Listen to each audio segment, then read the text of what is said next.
Hello à toutes et tous, bienvenue dans cet épisode 13 du podcast W, votre podcast curieux sur la WNBA. Et aujourd'hui, on se retrouve après un week-end de All-Star Game. Dans l'épisode précédent, je disais que c'était un événement qui personnellement m'intéressait pas du tout. C'est réellement le cas, mais en tout cas, pour ceux qui aimaient le spectacle, vraisemblablement, il y en a eu. Et pour avoir vu quelques highlights, clairement, il y avait des choses à se mettre sous la dent. Donc, bravo les filles pour nous avoir fourni cet événement-là. Mais aujourd'hui, on va parler de ce qui s'est passé en parallèle et en marge de ce All-Star Game WNBA, deux choses en particulier qui soulèvent finalement deux questions. La première question, on va y répondre de manière assez rapide, finalement, c'est la question qui est agitée par tous ces storytelling négatifs qui entourent la ligue et qui entourent particulièrement les joueuses, pour ne pas dire certaines joueuses, mais on va parler au sens large de toute façon. Ce sont des storytelling négatifs qui, souvent, veulent présenter, mettre en scène, puisqu'il ne s'agit pas de la réalité, on s'en est bien rendu compte ce week-end, mais qui veulent mettre en scène des bifs, des histoires d'ego qui se percutent les uns face aux autres, et surtout des histoires de haine entre joueuses ou de sentiments vraiment très négatifs, très antagonistes entre différentes joueuses. On s'est aperçu ce week-end qu'en réalité, ces storytelling sont évidemment très faux et qui font partie, comme c'est le cas en NBA, d'un abattage médiatique qui est à la mode en ce moment, qui est de présenter un produit par la négative pour faire parler. Et en réalité, si ça marche un petit peu, c'est quand même à moyen terme et à long terme plutôt contre-productif parce qu'on en arrive à des dérives sur certaines joueuses, et notamment Angel Reese, mais aussi, pour le coup, à Caitlin Clark, qui vraisemblablement a posé quelques problèmes ce week-end à ses fans les plus racistes et les plus sexistes, puisqu'elle a arboré un t-shirt dont on parlera plus tard. Donc, voilà, ces storytelling sont vraiment absolument inutiles, contre-productifs, mais surtout, on a enfin eu la preuve qu'ils ne se basent sur rien d'autre que des spéculations d'éditorialistes patentés et de journalistes de pacotille, quoi. Donc, c'est vraiment dommage qu'on ait ces storytelling. Ils font partie du paysage et de la couverture médiatique de la ligue, mais c'est quand même vachement plus positif de voir les images qu'on a vues ce week-end. Et quelles images on a vues ce week-end des filles. On a vu des filles qui mettaient une ambiance phénoménale aux soirées où elles allaient, qui étaient incroyablement bien dans leur peau, épanouies, qui étaient avec un véritable esprit de camaraderie, d'amitié, de partage, de sororité. Et en réalité, ça nous fait rapidement basculer sur le point numéro 2 qu'on va aborder aujourd'hui. Donc là, on a fait 3 minutes sur le point numéro 1, on va faire un petit peu plus sur le point numéro 2 parce qu'il est un peu plus conséquent, mais on a en fait une ligue qui est soudée. On a une ligue qui, malgré la compétitivité de très haut niveau qu'ont ces filles dans leur tête quand elles sont sur le parquet et quand elles préparent les matchs et quand elles préparent les saisons, malgré les rivalités sportives qu'il y a sur le terrain et qui sont certaines entre différentes franchises, entre différentes équipes, entre différentes joueuses même, qui se battent par exemple pour les titres de MVP, pour la défense extérieure, j'en sais rien en réalité, pour tout ce qui se passe sur un terrain de basket, en fait, est une source de rivalité. Et à juste titre, puisque c'est ça qui fait naître la compétition. Donc, tant mieux, c'est trop bien. C'est vraiment trop bien. Moi, je suis un amateur de storytelling, donc évidemment que je me nourris de ces rivalités, comme le spectateur avide que je suis de compétition, de haut niveau, etc., etc. Mais en réalité, ça sort pas du cadre du basket. Et une fois que ces filles sont dehors, qu'elles se côtoient dans un autre type d'événement, eh ben, on voit que c'est une ambiance incroyable, qu'il y a des véritables liens humains entre ces filles. D'ailleurs, c'est pas pour rien que deux des meilleurs intérieurs ont monté une ligue ensemble et que plein de joueuses de la WNBA se retrouvent à jouer en 3-3 dans la ligue Unrivaled. Donc voilà, c'est pas pour rien. Si tu montes un business ensemble, c'est quand même que tu peux à peu près te blairer, quoi. Donc voilà, ça faisait vraiment plaisir à voir. Et franchement, en 20 ans de suivi de basket, je pense que c'est l'événement médiatique. Alors évidemment, c'est plus difficile de comparer avec ce qui s'est passé dans mettons 15 dernières années, parce qu'aujourd'hui, les réseaux sociaux et le marketing digital sur ces plateformes ont tellement avancé qu'on a des choses qui se passent là-bas qui sont incroyables. Mais là, vraiment, ce qu'on a eu en images sur Twitter, sur Instagram, etc., c'est extraordinaire. C'est absolument extraordinaire. Vraiment, c'est trop bien. C'est vraiment trop bien. C'est trop bien. Vraiment, si on pouvait avoir ça pour toutes les ligues de manière aussi décontractée et saine, ce serait génial. C'est pour moi un contenu que je valorise beaucoup et qui m'incite à suivre encore plus cette ligue et surtout qui me qui peut me faire vraiment changer d'avis sur des joueuses ou qui peut me faire apprécier des joueuses. Clairement, les stud buds de joueuses avec leur crâne rasé et les cheveux roses, là maintenant, c'est évidemment, en plus je suis un petit peu plus les Minnesota Lynx, vous le savez, depuis une petite semaine maintenant, donc là j'ai trop hâte de voir comment ça joue sur le terrain, alors que je les ai finalement peu regardés depuis le début de la saison, et merci à la théâtralisation, à la mise en l'image en tout cas, de ce qu'elles ont vécu ce week-end et de l'ambiance qu'elles ont mis, quoi. C'est vraiment trop bien. Et du coup, cela nous amène au deuxième point, à la deuxième question qu'on va essayer d'aborder dans ce podcast et sur laquelle, honnêtement, là, au moment d'enregistrer, j'ai toujours pas la réponse. Et pour rien vous cacher, j'avais déjà enregistré ce podcast hier, mais j'étais pas convaincu de ma manière de parler du sujet parce que c'est un sujet qui est important et en même temps, c'est un sujet qui est fatigant. Et en fait, la deuxième question que je voudrais soulever dans ce podcast, c'est de savoir comment répondre aux gens qui refusent de savoir ce que signifie un chiffre économique, qui refusent de savoir ce que signifient des données économiques, de prévision ou de bilan, et qui refusent de faire en sorte que des salariés soient rémunérés à leur juste valeur quand une entreprise fait des millions, des centaines de millions, voire des milliards de revenus sur leur dos. Parce que c'est littéralement ça la question aujourd'hui dans ce grand sujet qui anime les réseaux aujourd'hui, qu'est le CBA. Le prochain CBA doit kick in en 2026 en WNBA. Et aujourd'hui, aucun accord n'a été signé par la WNBA avec le syndicat des joueuses censé les représenter. Et ce qui se passe, c'est que sans cet accord, il n'y a tout simplement pas de saison ou une saison tronquée en WNBA. Sauf qu'il y a déjà peu de matchs en WNBA et une saison tronquée, ce serait un manque à gagner économique phénoménal pour les franchises. Il y a donc une arme du côté des joueuses qui est le lockout. Et pour les amateurs de NBA, dont je fais partie, on connaît très bien ça, puisqu'il y en a eu dans le passé, notamment, si je ne me trompe pas, dans les années 2000, dans le début des années 2000. Cette situation, elle conduit les joueuses à se mettre autour d'une table avec la WNBA et les représentants légaux de part et d'autre, les avocats, les juristes, les agents aussi, évidemment. Et tout ce beau monde est autour d'une table et discute de comment on fait pour répartir la thune qui va tomber. Donc en gros, on sait quels vont être ses revenus parce qu'on a déjà signé de nouveaux accords, on va en parler. Maintenant, comment on partage? La plainte des joueuses WNBA, elle est dans le communiqué qu'elles ont sorti après la réunion qui a eu lieu ce week-end. Et les termes sont d'une violence terrible.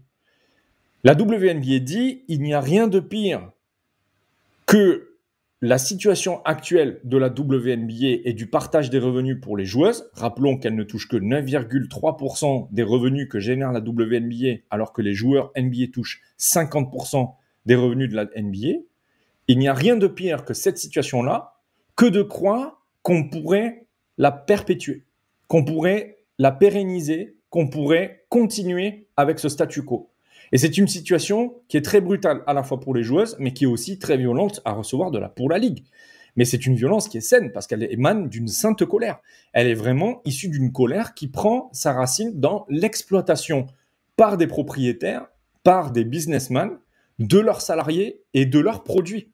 Parce que les joueuses sont le produit de cette ligue, ni plus ni moins. C'est elles qui font le jeu, c'est elles qui sont sur le terrain. C'est pas la famille Tsai qui est sur le terrain quand le New York Liberty joue. Ça n'est pas eux.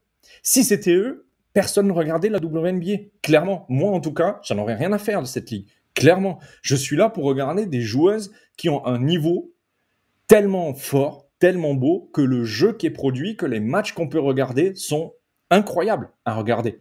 Si c'était les owners, les propriétaires, franchement, non. Personne ne regarde le match des vedettes en NBA, au All-Star Game de NBA ou au All-Star Game de la WNBA, je sais pas si ça existe. Personne ne regarde, mais c'est pour une bonne raison. C'est qu'en fait, on s'en fout. On s'en fout complètement. Ce qu'on veut, c'est de la compétition, du talent, des skills, des compétences, du fond de jeu, de la tactique, etc., etc. Et ça a un prix. Et c'est pour ça qu'on contractualise avec ces joueuses-là. On contractualise avec ces joueuses-là parce que ce sont les meilleures du monde et on les veut toutes dans la ligue. Et aujourd'hui, qu'est-ce qui se passe? Il se passe que le statu quo autour des 9% de rétribution sur le revenu total de la WNBA ne convient plus du tout aux joueuses à juste titre. Et en réalité, il n'a jamais été convenable. Le premier argument qui est opposé à toute cette gamberge que je viens de vous partager, c'est que la Ligue est en déficit. La Ligue est en déficit, mais un déficit, ça ne veut rien dire. C'est exactement comme vos tweets, les gars. Ils veulent rien dire. Quand vous tweetez ce genre de truc, ça en dit plus sur vous et votre capacité à comprendre l'économie et à comprendre la base des bascules d'argent, c'est-à-dire du moins et du plus dans un fichier Excel. Hein. Littéralement, on ne parle pas non plus de faire des formules incroyables. Hein. Non, on ne parle pas de ça. On parle d'y voir à 5 ans et de faire des moins et des plus dans 2 colonnes différentes. Ça en dit plus sur vous quand vous dites des trucs comme ça, quand vous tweetez des trucs comme ça, que ça n'en dit sur les revendications des joueuses et sur l'état de la Ligue. Donc en fait, vous ne servez pas le débat.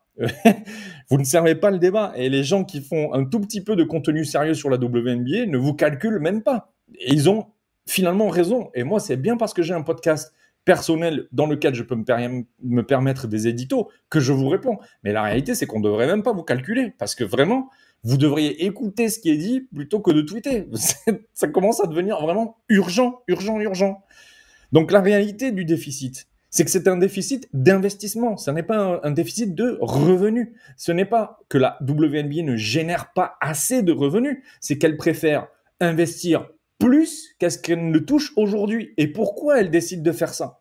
Simplement parce que d'ici 2030, la WNBA aura 4 équipes de plus, 4 franchises de plus, ce qui veut dire une augmentation mécanique des revenus, quand bien même on les partage entre plus de franchises. Il y a une augmentation mécanique des revenus qui vont se jouer et on le voit très bien cette saison avec les Valkyries qui remplissent avec 18 000 personnes à chaque match leur stade. 18 000 prix de tickets à chaque match pour une franchise qui en est un. Et vous croyez que cette ligue, elle est en déficit? Vous croyez vraiment que les 50 millions, c'est un problème pour cette ligue? Posez-vous des questions sur vous-même, pas sur la ligue. Vraiment, c'est grave, c'est très très grave, vraiment, c'est très grave. Donc ces 50 millions, c'est un investissement que les franchises ont choisi de faire pour accélérer la progression du produit, la progression de la qualité du produit. Les infrastructures, les vols d'avion, la circulation, l'accueil des gens, le marketing, etc., etc. On a choisi de mettre 50 millions sur la table pour améliorer le produit. Pourquoi on a choisi de mettre ces 50 millions-là? Parce qu'on a conscience, d'abord, qu'il y a une génération qui, marketingment parlant et même sportivement parlant, est absolument exceptionnelle. Et elle arrive en WNBA. Elle a commencé à arriver la saison dernière avec Caitlin Clark. Ça se poursuit avec Paige Bueckers et les autres rookies qu'il y a derrière. Les autres rookies qu'il y a derrière Caitlin en 2024, les autres rookies qu'il y a derrière Paige en 2025 et celles qui seront avec Juju et les autres la saison prochaine. Évidemment que cette génération est dorée, évidemment que cette génération a un potentiel d'explosion économique et sportive majeur pour cette ligue. Donc il faut capitaliser. Mais pour capitaliser, règle zéro de l'économie, vraiment règle zéro de l'économie, il faut investir. Donc on met 50 millions sur la table. Et en plus, pourquoi on peut se permettre de mettre autant sur la table? Eh bien parce qu'on vient de signer un contrat à 200 millions la saison pour les droits télé. C'est historique. Et si vous ne vous rendez pas compte de ce que ça représente, dites-vous que la Formule 1, le sport qui explose en ce moment et qui est une ligue en plus masculine, majoritairement blanche, donc qui ne pose de problème à personne. Eh bien, cette ligue-là, cette compétition-là, c'est 180 millions de droits télévision chaque année. 20 millions de moins. Donc, moi, je veux bien que vous disiez 50 millions, ils ne gagnent pas assez de revenus, les propriétaires, ils sont en déficit. Déjà, franchement, défendre des milliardaires aujourd'hui, c'est que vraiment, vous avez trop de temps dans votre vie. Vous avez beaucoup trop de temps dans votre vie. Et ensuite, clairement, ces 50 millions, c'est de l'investissement parce que cette ligue explose au point de dépasser la Formule 1 en termes d'attractivité pour les broadcasters, c'est-à-dire les diffuseurs télé. Vous vous rendez compte de ce que ça veut dire? Rendez-vous compte de ce que ça veut dire et rendez-vous compte de ce que veulent dire vos tweets quand vous tweetez que il manque 50 millions dans les caisses, donc on ne peut pas payer les joueuses. Non, on peut payer les joueuses. Et même s'il manque 50 millions dans les caisses, les joueuses méritent leur salaire. Et c'est pour ça que j'étais ravi de voir que les joueuses avaient un t-shirt « Pay us what you owe us », qui veut dire « Payez-nous ce que vous nous devez ». Parce que bien sûr que la WNBA doit à ses joueuses au minimum 50% du produit qu'elles produisent. Ce sont elles la force de travail et le produit que vend la WNBA, c'est le produit que fabriquent les joueuses. C'est le produit que fabriquent les joueuses. C'est tout.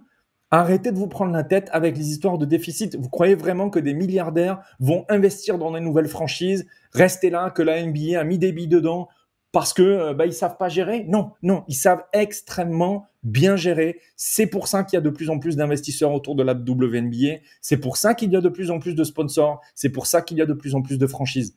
Et c'est pour ça que les joueuses doivent être payées à la juste valeur de ce qu'elles produisent, c'est-à-dire l'entièreté du produit. Donc, au moins 50% des revenus. Après, évidemment, les franchises peuvent garder 30, 40, 50%, ce qu'il leur faut pour assurer au minimum de payer correctement tous les staffs qui sont autour des joueuses, marketing, communication digitale, coaching staff, staff sportif, les gens qui s'occupent des installations et de l'intendance, la sécurité, etc., etc. Ce que vous voulez, bien sûr qu'il faut aussi payer ces gens-là. Ça fait partie des autres 50% des revenus qui vont du côté des franchises. Mais on va quand même pas commencer à plaindre la famille Tsai et tous les propriétaires de WNBA parce qu'ils ne touchent pas suffisamment de dividendes chaque saison. Et vous vous rendez compte? Ça veut dire que vous n'analysez même pas ce que ça veut dire que d'investir sur un produit pour en retirer une plus-value à la fin. La plus-value principale des propriétaires de franchises de sport, elle est sur l'investissement de base où vous mettez quelques centaines de millions et à la fin où vous vendez plusieurs milliards. La vente des Boston Celtics, la vente des Charlotte Hornets, la vente des parts de Michael Jordan dans les Charlotte Hornets. Il investit quelques centaines de millions, il prend plusieurs milliards à la fin. Qu'est-ce qui s'est passé pendant la tenue de son mandat et de son contrat avec les Charlotte Hornets? Rien sportivement. Kemba Walker, Al Jefferson, LaMelo Ball. Et pourtant, il prend plusieurs milliards. Il prend plusieurs milliards en sortant. On va pas s'inquiéter pour eux. On va arrêter les tweets. Il manque 50 millions. On va pas commencer à bien payer les gens. Non, on va commencer à bien payer les gens parce que croyez-moi que les dernières personnes à plaindre dans le sport professionnel, ce sont les propriétaires. Voilà. J'en ai assez dit. Finalement, ces 10 minutes se sont transformées en 20 minutes. Plutôt en colère. C'est la vie. C'est la vie.